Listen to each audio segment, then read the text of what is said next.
A lot of your success as a tourism worker depends on how you communicate. Establishing rapport is a big part of good communication. Rapport is the part of human interaction that happens on an unconscious level. You could describe it as being in sync or on the same wavelength as someone. Sometimes it seems to really click, and other times it doesn't work at all. It may surprise you to know that human communication consists of 7% verbal, Blah, blah, blah, blah, blah, blah, blah, blah, blah, blah. 38% tone,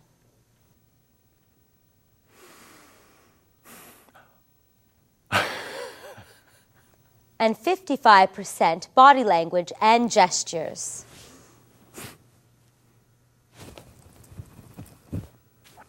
So, if you subtract the 7% of communication that is spoken, Blah, blah, blah. you're left with the 93% of human communication that contributes to rapport. 93%, and it's non-verbal. We also know that human beings have a basic need of social acceptance. This is why it's important for tourism workers to quickly make clients feel comfortable and to create a positive relationship. The best way to do that is to establish rapport. There are some simple skills and techniques that can help. We'll share some of those with you. So let's explore the 3 steps you can use to establish good rapport: anticipation, introduction, and connection. Step 1 to establishing good rapport is anticipation. As a tourism worker, you know that customers you encounter often share common traits. These common traits allow you to create a customer profile, which you can use to prepare a personal strategy. Your customer profile could include such characteristics as age, gender, and income level. Ask yourself questions such as, why do these customers come to our business?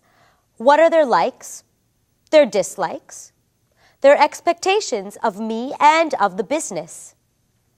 The answers will help you anticipate the kinds of encounters you're likely to have with your customers. It can also reveal some aspects of your personality which can guide you in your approach. Understanding your customer profile can reveal certain advantages and obstacles. For example, you might feel uncomfortable serving the type of person from a certain profile. Some people feel uncomfortable dealing with very small children. Knowing that, you can decide to make a good first impression with the children, anticipate their needs, and make their experience as enjoyable as possible. Understanding your customer profile might even show you that there are times where you should be thinking of other choices within the company. For example, if dealing with teenagers makes you nervous, you probably shouldn't be working at the snack bar. The second step to establishing good rapport is introduction. This is where you first meet your customer. The first few moments of contact with a new person sets the atmosphere and tone for everything that follows. There are 3 key ingredients to making a good first impression: appearance, personal presentation, and attitude. In tourism, you should always look your best. Your appearance should be neat, clean, and professional. Next, you should think about how you want to present yourself to customers. It's a good idea to maintain an even pace in your conversation and to subtly mimic the style of the person you're talking to. If the person speaks quietly, then you do the same. If the person uses gestures, then you do that too.